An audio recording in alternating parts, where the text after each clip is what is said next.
Congress party స్థానిక సంస్థల ఎన్నికల్లో ఓడిపోతామనే భయంతో ఎన్నికలు నిర్వహించడం లేదని పెద్దపల్లి బీజేపీ పార్టీ జిల్లా అధ్యక్షులు కర్ర సంజీవరెడ్డి ఆరోపించారు. పెద్దపల్లి జిల్లా కాల్వశ్రీరాంపూర్ మండల కేంద్రంలో బీజేపీ పార్టీ కార్యకర్తలతో బీజేపీ పార్టీ జిల్లా అధ్యక్షులు కర్ర సంజీవరెడ్డి మీడియా సమావేశం నిర్వహించారు. బీజేపీ జిల్లా అధ్యక్షుడిగా ఎన్నికైన మొదటిసారిగా కాల్వశ్రీరాంపూర్ మండలానికి వచ్చిన కర్ర సంజీవరెడ్డికి బీజేపీ మండల పార్టీ అధ్యక్షులు చిలివేరు సంపత్ ఆధ్వర్యంలో నాయకులు కార్యకర్తలు శాల్వాతో సన్మానించారు. ఈ సందర్భంగా కర్ర సంజీవరెడ్డి మాట్లాడారు. రాష్ట్రంలో బీసీలు 4 కోట్ల పైన ఉంటే కాంగ్రెస్ ప్రభుత్వం కేవలం 42% రిజర్వేషన్ అతి తక్కువ చూపించారన్నారు. బీసీల్లో ముస్లింలను కలిపి చూపించారన్నారు. ముస్లింలంతా బీసీలు ఎలా అవుతారని ఆయన ప్రభుత్వాన్ని ప్రశ్నించారు. రాబోయే పట్టభద్రులు ఉపాధ్యాయ ఎన్నికల్లో బీజేపీ బలపరిచిన అభ్యర్థులు మైలు అంజురెడ్డి, మల్క కొమరయ్యల్ని మొదటి ప్రాధాన్యత ఓటు వేసి గెలిపించాలని పట్టభద్రుల్ని ఉపాధ్యాయుల్ని కోరారు. ఎప్పుడు స్థానిక సంస్థలు ఎన్నికలు వచ్చినా పెద్దపల్లి జిల్లాలో అత్యధిక స్థానాలు బీజేపీ గెలుస్తోందని ఆశాభావం వ్యక్తం చేశారు. దేశ ప్రజలంతా మోదీ పరిపాలన వైపే మొగ్గు చూపుతున్నారని, తెలంగాణలో కూడా కాంగ్రెస్ పరిపాలనపై ప్రజల విశ్వాసం పూర్తిగా తగ్గిందని బీజేపీ ప్రభుత్వాన్ని కోరుకుంటున్నారన్నారు. ఎమ్మెల్సీ ఎన్నికల్లో ఓడిపోతామని బీఆర్ఎస్ కాంగ్రెస్ కు భయం పట్టుకుందని ఆయన అన్నారు.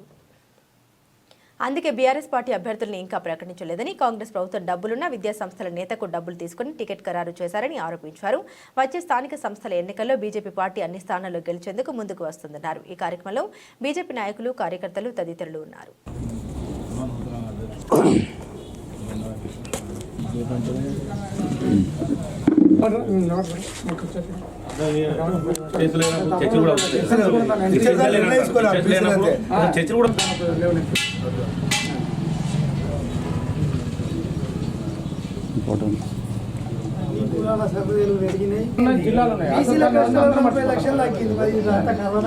రానున్న రోజుల్లో భారతీయ జనతా పార్టీ బలోపేతం చేయడానికి నేను కొత్త అధ్యక్షుడైన కాబట్టి మండలానికి తొలిసారి రావడం జరిగింది.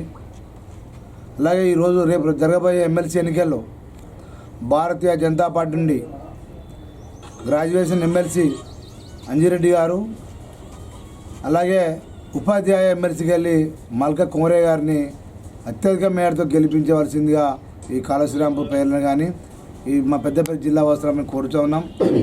ఎందుకంటే ఎమ్మెల్సీ ఎలక్షన్లో మైలు అంజిరెడ్డి అనే వ్యక్తి స్వచ్ఛంద సంస్థలు పెట్టి చాలామందికి పుస్తకాలు అయితే ఉంది, స్కూళ్ళ పిల్లలకు విద్య అయితే ఉంది, నిర్భయ పిల్లలకు డ్రెస్సులు అయితే ఉన్నది, బుక్స్ పంపిణీ కానండి, లేకపోతే వివిధ హాస్పిటల్లో ఉన్న పిల్లలకు చాలామందికి ఆరోగ్యపరంగా కానీ ఆర్థిక పరంగా కానీ చాలామందికి ఉదయపూర్వక ఎస్ఆర్ ట్రస్ట్ ద్వారా చాలామందికి సేవ చేసిన వ్యక్తి అంజిరెడ్డి అని తెలియజేస్తూ ఉన్నాం.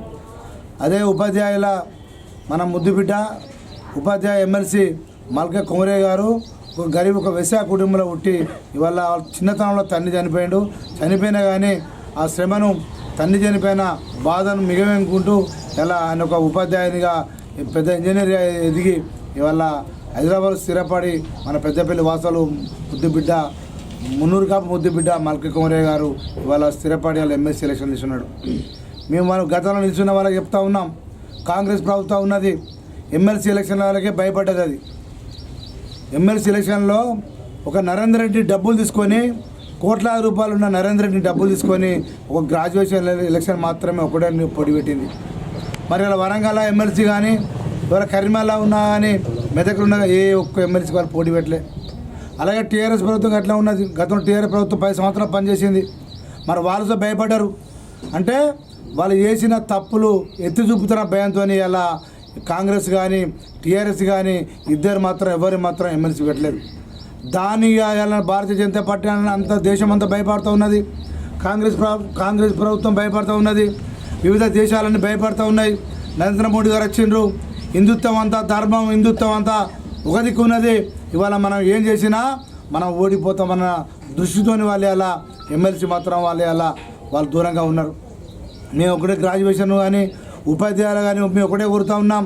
ఇవాళ భారతీయ జనతా పార్టీ నుంచి ఎమ్మెల్సీ కానీ ఇవాళ పట్టుభద్రులు కానీ ఉపాధ్యాయులు కానీ ఇవాళ కొమరయ్య గారు కానీ అంజలి గారిని గెలిపిస్తే ఇవాళ భారతీయ జనతా పార్టీ తోడుగా ఉంటుందని చెప్పి మీకు తెలియజేస్తూ ఉన్నా.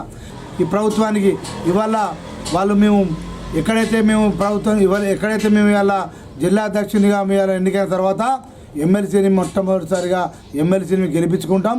రాబోయే రోజుల్లో భారతీయ జనతా పార్టీ స్థానిక ఎలక్షన్లో మేము ముందుండి మేము పోరాటం చేస్తాం. మీకు తెలియజేస్తూ బీసీ రిజర్వేషన్ వచ్చింది, బీసీ కులగానంగా చేసిరు. ఇవాళ గుణకం ఏడ వేసిరని అడుగుతా ఉన్నా. గతంలో కేసీఆర్ ఒకటే రోజు మొత్తం కుటుంబ సర్వే అని చేసిండు. ఆ కుటుంబ సర్వే అని చేస్తే దుబాయ్లో ఉన్నాడు, బాంబేలో ఉన్నాడు, ఢిల్లీలో ఉన్నాడు, మహారాష్ట్రలో ఉన్నాడు, ఒరిస్సాలో ఉన్నాడు వచ్చి అలా వాళ్ళు ఇక్కడ కుటుంబ సర్వే చేసుకున్నారు. ఆ కుటుంబ సర్వే ప్రకారంగా ఇవాళ వాళ్ళు బీసీ గుణకాన్ని వేస్తే మరి ఎక్కడ వేసిండు రేవంత్ రెడ్డి అని అడుగుతా ఉన్నా. సీఎం బీసీలో ద్రోహం చేస్తూ ఉన్నాడు. ఇవాళ నీ గుణగానం బయటపడ్డది. ఇవాళ బీసీలకు 42% ఉన్న బీసీలకు ఇవాళ నువ్వు వాళ్ళని వస్తున్న బీసీలను ఊసకోత కొస్తున్నావు. ఇవాళ నువ్వు ముస్లింలను తీసుకొని అలా 8% ఉన్నాను 14% చేసి ఇవాళ బీసీలకు ఉన్నది ఇబ్బంది పెడుతున్నావు. ఇవాళ ముఖ్యమంత్రి రేవంత్ రెడ్డి నువ్వు చేసే నాటకాలన్నీ బయటపడతాయి, నువ్వు చేసే అంత కుట్రలన్నీ బయటపడతాయని చెప్తా ఉన్నావు. ఎందుకంటే మళ్ళీ గుణగానే మళ్ళీ అంటున్నావు అంటే ఎలక్షన్లు దమ్ము లేక శాతగాక ఎలక్షన్లు పెడితే మేము ఓడిపోతాం భయం తట్టుకొని మళ్ళీ ఏమంటున్నావు, మేము అసెంబ్లీలో తీర్మానం చేసి మేము ఆ రాష్ట్ర పార్టీ నుంచి వాళ్ళకి మీకు కేంద్రాన్ని పంపుతాం అంటే కేంద్ర ప్రభుత్వం నువ్వు విరోధపడతావా? తప్పు నువ్వు చేసి మేము చెప్తా ఉన్నాం. బీసీలకు తరఫున మేము భారతీయ జనతా పార్టీ మేము ఎల్లప్పుడూ మేము కొట్లాడుతూ ఉన్నాం.